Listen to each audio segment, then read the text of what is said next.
Magandang umaga mga bata. Ako po si Binibining Rosauro, ang iyong guro para sa araw na ito. Bago nating simulan ang ating aralin, magsitayo po tayong lahat upang simulan ng isang panalangin. Sabay-sabay nating wikain ang dasal na nakasulat sa ating TV screen.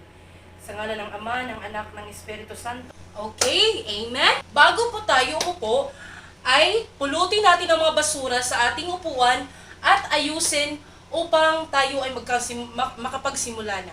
Bago po nating simulan ang ating klase, ako po ay magtatala kung sino ang lumiban sa ating klase ngayon. Maaari bang pakitingnan ninyo ang inyong mga tabi kung sino bang wala dito sa ating klase? Meron bang lumiban? Okay, wala. Pakahusay!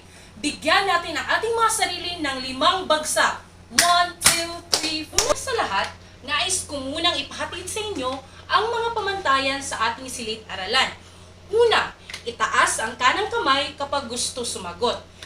Pangalawa, umupo ng maayos. Pangatlo, hindi makipag-usap sa katabi.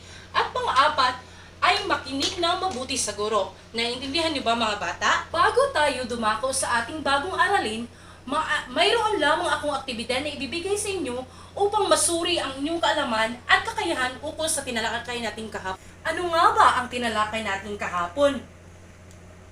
Miss Angela? Okay, napakahusay. Tama, napakahusay na talaga mga bata. Ngayon, tumingin tayo sa ating TV screen at ang panuto ngayon ay ang makinig sa panuto.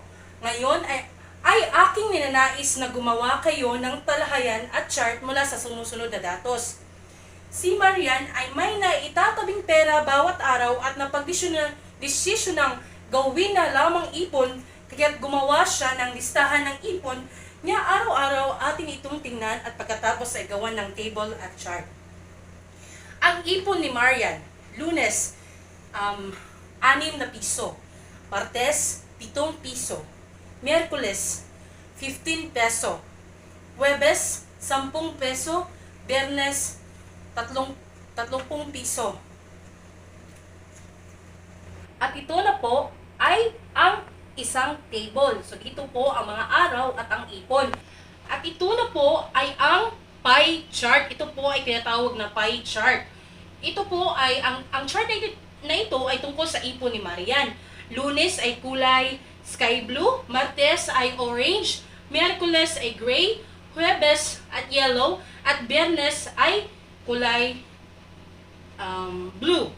Okay, ito na po ang nagsisilbing pahiwatig na ang mga ipon ni Marian ay ginawa ng isang chart. So ito pa ay tinatawag na pie chart. At ngayon mga bata, may ipapakita ko sa inyong video. Pakinggan ng maayos ang pag-uusap ng mag-ama, huwag mag-ingay upang maintindihan sila ng maayos.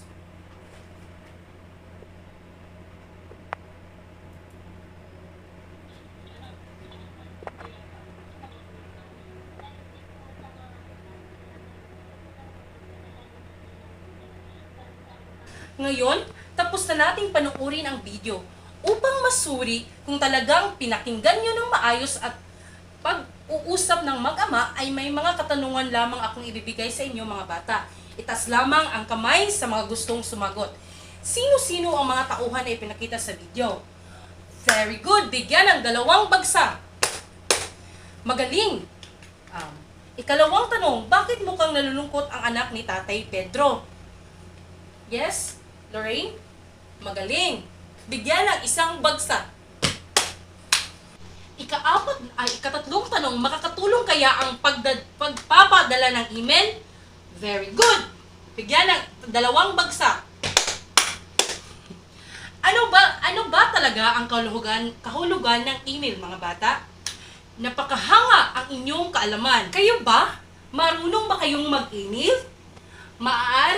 Marami pa sa atin ang hindi marunong gumamit ng email. Kaya't halina't makinig at sabay na matuto sa ating bagong aralin ngayon. Go. Ito na mga bata. Ito ang mga bahagi ng email address. Username, ikadalawa, pangalan ng domain, ikatatlo, uri ng domain. Username, ito ang hinihinging pangalan tuwing ikaw ay gagamit ng email. Madalas, ginagamit dito ang pangalan at apelyido mo. Pangalawa, pangalan ng domain. Ito ang pangalan ng mail server kung saan maaaring gumawa ng isang account. Halimbawa nito ay Gmail at Yahoo. O kayo naman mga bata, sinong Nina, pakibasa ang ikatatlong domain. Napakahusay, maaari ka ng umupo. Mga karaniwang uri ng domain at gamit nito. Paano nga ba gumawa ng Gmail account? Sa inyong computer, gamitin ang internet at pagpunta sa homepage ng Google at i-type ang www@gmail.com. Number 2, hanapin ang create an account button, i-click ito at i-type ang lahat ng impormasyong hinihingin ng Gmail upang makapag-sign up at magkaroon ng sariling account. Ikatatlo, hihingin din ito ang mga gusto mong maging username. Ikaapat, hihingin din ito ang password na dapat i-type sa keyboard sa tuwing gagamitin ang inyong account.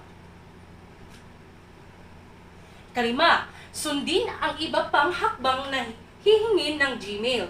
Matapos gawin ang mga ito, makakalikha ka na ng sariling account mo sa Gmail server. Mag-sign in at mag-sign out. Okay mga bata, tayong lahat ay basahin natin kung anong nakasulat sa ating TV screen.